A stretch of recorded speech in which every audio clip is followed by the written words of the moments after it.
Hello everyone, my name is Harikrishna. Today I am going to explain SQL Constraints, which is a DBMS concept. In this video, we will learn about the SQL Constraints definition, syntax of SQL Constraints, and types of SQL Constraints, examples on each type. Constraints definition.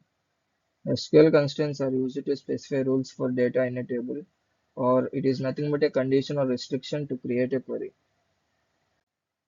And the syntax of SQL Constraints is as follows, but we can implement constraints at the time of table creation using create table statement and at the time of updation using alter table statement. In this video, we will learn how to use SQL constraints using create table statement, and the syntax for create table statement is create table, table name and that column name and data types and so on. But to use constraint, we have to add the type of constraint that we have to add for a column at the last of after the data type, and we can add n number of constraints to a data type with a space between them. And these two are the syntaxes for constraints using create table statement. Now let us see types of constraints. The following constraints are commonly used in SQL. First one is not null. It ensures that the column cannot have null value. Unique. It ensures that all values in a column are different. Primary key. A combination of not null and unique is called primary key. It uniquely identifies each row in a table. And next one is check. It ensures that the values in a column satisfies a specific condition that you have provided at the time of creating the table. And foreign key. It prevents action that would destroy the links between tables. And the last one is default, and it sets a default value for a condition if no value is specified. In some cases, some users may not provide value to each and every column. In that time, it does not take null values and take the default values if you have provided the default value. And we'll see each of them in detail. First one is not null. By default, a column can hold null values in any database. The not null constraint enforces a column to not accept null values. That means if we have provided not null constraint to any of the attribute, then it does not accept null values and it shows an error. Let's see it in an example. Here we have created a table student with an attribute student ID, student name, branch, and the table is created successfully. Now let's try to insert values. In case 1, we have inserted the values 501, Abhi, and CS. We have provided three values for three attributes, and these resulted in insertion of a column, insertion of a row. And let's try to insert another row with 502 and null value and null value. Here we have provided null values for student name and branch, but we have given not null constraint to both of them. So if we provide null value, it should not be inserted and some action should be given. That action is it provides an error. That error is cannot insert null value into system.student.sname. System is our database and student is our table and sname is our column name. It checks from left to right. It checks our query from left to right. Here table is created successfully and SID we provided value for SID, so SID is accepted. And next sname. Here sname we have given null value, but the constraint is it does not accept null values. So it popped an error and it is easily understood by the user, and we cannot provide null values if not null constraint is specified. And SQL unique. The unique constraint ensures that all values in a column are different. In real-time example, there may be thousands of rows and thousands of values in a column. But if you specify that with unique constraint, then it, it it will not accept duplicate values, and it will ensure that all values are different. Both unique and primary key constraint provide a guarantee for uniqueness. That means it does not allow duplication. A primary key constraint all automatically has unique constraint. We will discuss about the primary key in next. And however, you can have many number of unique constraints specified for different attributes in a table, but we can have only one primary key per table. Let's see with unique with an example. In this example, we have created the same table student with SID, student ID, and we have given it not null and student name. It is of type varchar. Not null is not null is one constant and unique is constant. Both are separated with space. In this way, we can determine many number of constants for a single attribute with a space between them. And next we have next attribute is branch. It's varchar and it's not null. The table is created. Let's try to insert values. In the first case, we'll try to insert 501, Abhi and CSC. These values are inserted. And next, if we try to insert this next row with 502 and Abhi, CSC, it shows an error. Unique constraint violated. Why? Here in the first row, we have inserted the value Abhi for student name, and we try to insert Abhi for next row also. But as it is unique,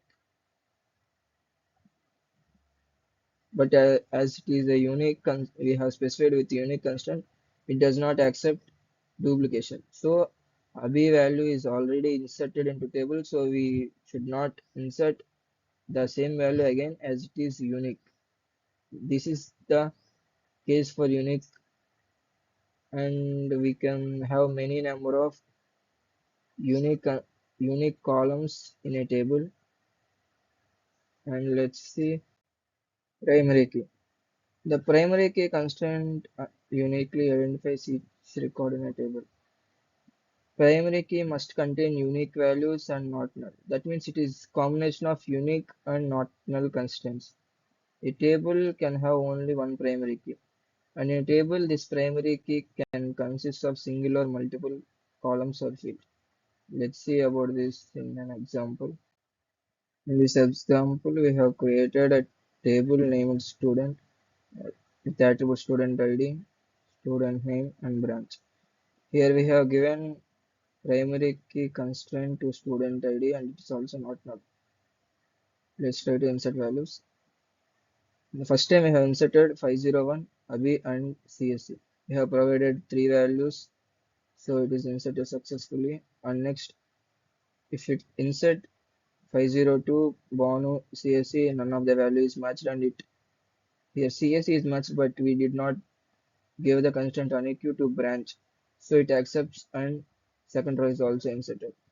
While inserting third row, we have inserted, we provided the value 502, which is already inserted into the table, and Cham and CSC, we do not have any problem with CSC because it is not a unique.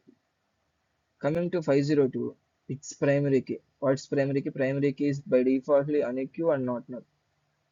So what if we provide duplicate values, it will be violated in case of unique constraint. Primary key by default has unique. So here we got an error that unique constraint violated. So we cannot insert duplicate values, and we cannot provide null values in case of primary key. These are the conclusions, and we cannot specify more than one column with primary key. But we can have many columns with unique constant. These are the differences between unique and primary. And now let's move on to the next constraint, that is check constraint. The check constraint is used to limit the value range that can be provided in a column. If you define check constraint on a column, it will allow only certain values for this column. The condition is checked for the entire values that are going to be added into this column. If you define a check constraint on a table, it can limit the values in certain columns based on values in other columns in a row. That is based on the condition that we have provided. Let's see it with an example. In this example, let's create the table name of student with student ID, student name, branch, age. And if inside we have given the check constraint for age, that is check if age greater than or equal to 18 or not. Let's understand this with an example with by inserting rows. Insert into student values 501, Abhi CSC 21. Here 21 is greater than 18, so it is inserted successfully. Next we have provided the value 15, which is less than 18. So we have here check constraint is violated, and it is not allowed to be inserted into the table. This is how check constraint works. And the next constraint is foreign key. The foreign key constraint is used to prevent actions that would destroy links between tables.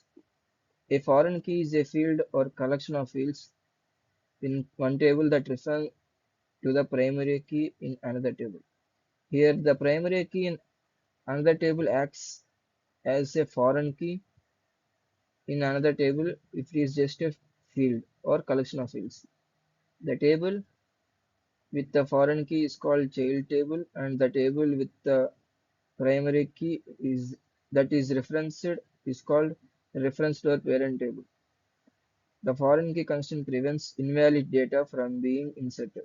That means we can enter only the values that are present in the parent table but cannot enter the another values because it has to be one of the values that contain in the foreign parent table as that we discussed. And let's see that with an example. Here this is the parent table and that has student ID as the primary key. We have created earlier, and now let's create another table called department with attributes department ID, department name, student ID. Student ID is the primary key in student table, and we have to specify it with the foreign key.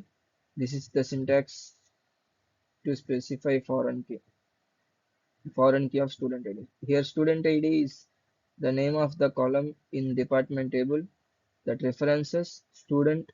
This is the name of the parent table and student of student ID.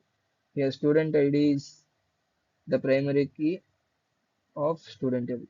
This belongs to the student table and this belongs to the current table that is department. Here the table is created successfully. Let's insert values. Here's 05 CSC 501. We gave department ID 05 and department name CSC and student ID 501. Here 501 is present in student table. So it allowed us to insert the value. Let's and now let's insert 502. This is also present in student table and it also allowed. And if we try to insert a value that is not in the student table, that is 516, here it raises an error, that is integrity constraint violated, parent key not found.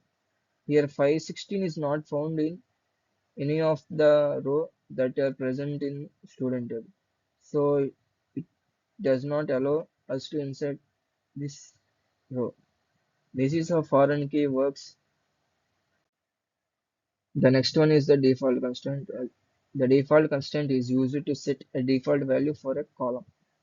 That means for any of the row that is going to be inserted in a column, any of the value that is going to be inserted in a column, we will set a default value for that value. The default value will be added to all new records if no other value is specified. That means sometimes some of the users may not provide values. At that time, the default value is taken and it is inserted into the table. Let's see an example. Here we have created a table student with that student ID, name, branch, and we have provided the branch with the default constraint and the default value is CSC. Now let's insert values. Here insert into student values 501. We have provided value for student ID Abhi for name, and we did not provide any value for the branch, and we have given the default here. See, if we give default, the default value is taken, and if we print, we can see 501 for student ID name, and CSE is inserted for branch, but we did not inserted CSE here. The value for default is CSE. If we give default, it takes the CSC, and CSC is inserted here. This is how default constraint works. And the conclusion is that SQL constraints are used to specify rules for data in a table. This is definition. And constraints are used to limit the type of data that can go into a table. This ensures the accuracy and reliability of data in table. If there is any violation between the constraint and the data action, the data is aborted, that the action is aborted. That means data is not inserted or data is not retrieved, data is not updated. Everything must satisfy the constraint. The constraints can be column level or table level. Column level constraints apply to that column, and table level constraints apply to the whole table. And this is a brief about the SQL constraints. Thank you.